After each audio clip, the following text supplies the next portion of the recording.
Salut CryptoBoy, aujourd'hui je vais te parler d'un sujet très personnel et difficile. Je suis entrepreneur et investisseur, mais il y a une chose qui a failli tout détruire, l'addiction.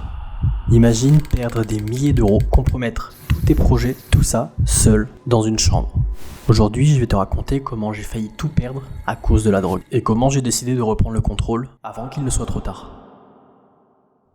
Disclaimer, je ne fais pas l'apologie des drogues, bien au contraire. Personne ne m'a forcé, ça a été mes choix et j'en étais conscient dès le début. Je partage mon histoire pour te prévenir et peut-être pour t'éviter de tomber dans ce piège. Au début, c'était juste pour m'amuser en soirée, mais derrière, il y avait un besoin profond d'évasion. J'ai grandi avec des difficultés familiales, puis du harcèlement au collège et ensuite au lycée. Avec le temps, pour fuir cette réalité, je me suis réfugié dans les jeux vidéo, puis dans l'alcool et progressivement dans la drogue. À ce moment-là, je me disais que j'avais le contrôle. Mais en réalité, je commençais doucement à glisser. En 2016, je suis arrivé sur Nice pour un nouveau départ. Avec un job en restauration et une carrière dans le cinéma pour adultes. Dans ces milieux, la drogue est partout.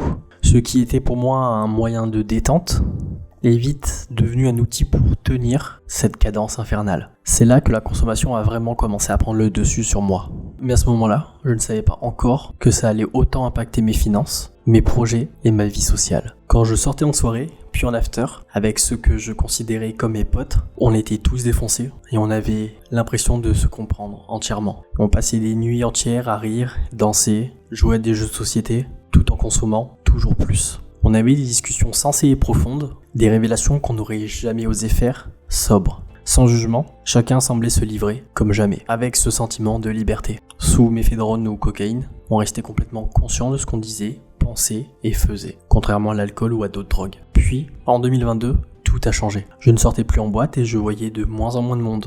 Mais ce n'est pas pour autant que ma consommation a diminué, bien au contraire. J'en suis venu à consommer seul, chez moi, dans ma chambre. Ce qui était censé m'aider à tenir devenait mon seul échappatoire. Et là, j'ai commencé à sentir que je perdais pied. Si tu te reconnais dans cette histoire, ou que tu traverses une situation similaire, et que tu as besoin d'une oreille attentive, je suis là. Tu peux me trouver sur Instagram, sur Twitter. Je t'écouterai sans jugement. C'est aussi en 2022 que j'ai commencé à retirer l'argent de mes investissements pour financer cette consommation. Je savais que chaque euro que je mettais dedans me détournait peu à peu de mes investissements et de mon avenir financier. Mais je me disais toujours, c'est pas grave.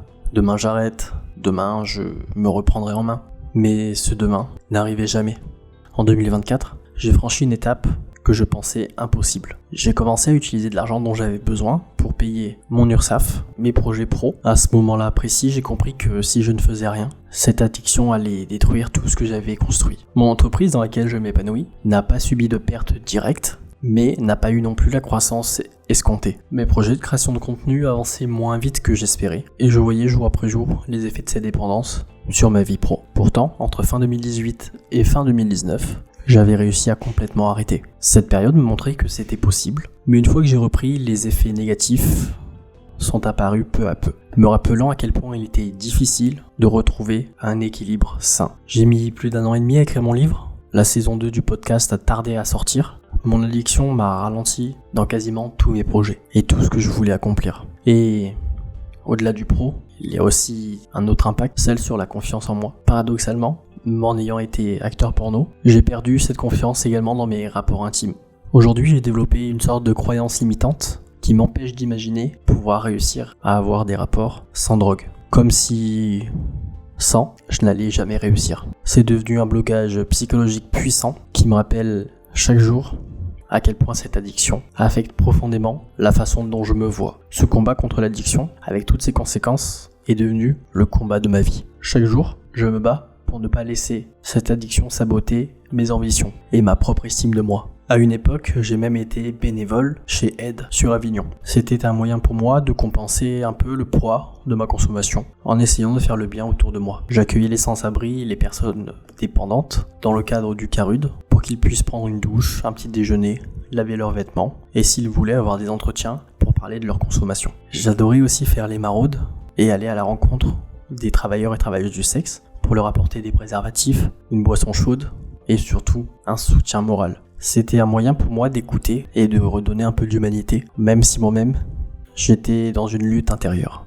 j'ai aussi été secouriste bénévole à l'Ordre de Malte. À travers toutes ces actions, je me donnais le sentiment d'être utile et de faire quelque chose de bien. Ça m'a aidé à alléger un petit peu le poids de cette culpabilité de consommation. Aujourd'hui, je suis déterminé à changer. J'ai repris un suivi avec un addictologue. Je remplis même un journal de bord chaque jour pour rester conscient de mes erreurs, de mon parcours, de mes réussites sur ce sujet-là. Penser aux personnes qui comptent pour moi, que j'aime infiniment, et me dire que si elles me voyaient en train de consommer, ça les décevrait vraiment, m'aide également à tenir. Je sais également que c'est souvent le premier mois le plus dur en termes de manque, en termes de souffrance physiologique. J'aimerais partager avec toi quelques conseils, quelques leçons que j'ai pu tirer ces quelques années de ma vie, mis entre guillemets entre parenthèses à cause d'une succession de mauvaises décisions. Ce sont des conseils qui m'ont aidé et que tu peux appliquer toi-même dans ta propre vie. Surveille tes dépenses.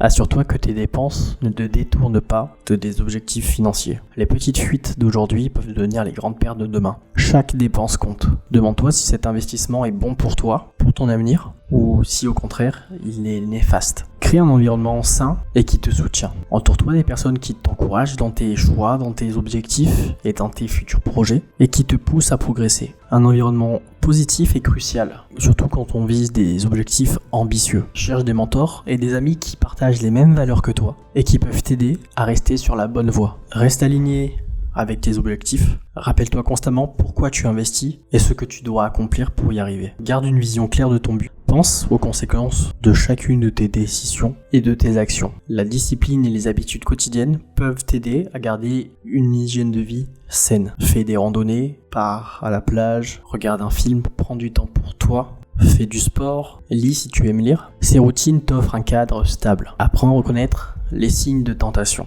Si tu ressens une forte envie de dévier de tes objectifs, prends un moment pour observer ce sentiment. Parfois, en prenant un peu de recul, tu pourras voir que cette tentation est temporaire et que tu pourras la surmonter sans grande difficulté. Prends l'habitude de faire des bilans réguliers sur l'avancement de tes projets, tes échecs, mais aussi tes réussites. Ces bilans te permettent de garder une vision claire et de réajuster tes choix pour rester aligné avec tes ambitions. J'écoute pas mal de podcasts sur des entrepreneurs à succès et tous sont d'accord pour dire une chose: on apprend énormément dans l'échec et très peu dans les victoires. Si je partage tout ça aujourd'hui avec toi, c'est pour te montrer que peu importe les obstacles, il est possible de reprendre le contrôle. Si tu traverses des situations similaires, difficiles, n'hésite pas à chercher de l'aide. Conscientiser ta consommation et ta dépendance est un premier pas vers une guérison long terme. La seconde étape est de savoir et de pouvoir en discuter, en parler librement. Aller voir un professionnel n'est pas un échec, bien au contraire. Ça fait preuve d'une grande maturité et d'un recul sur soi que peu de personnes ont sur eux-mêmes.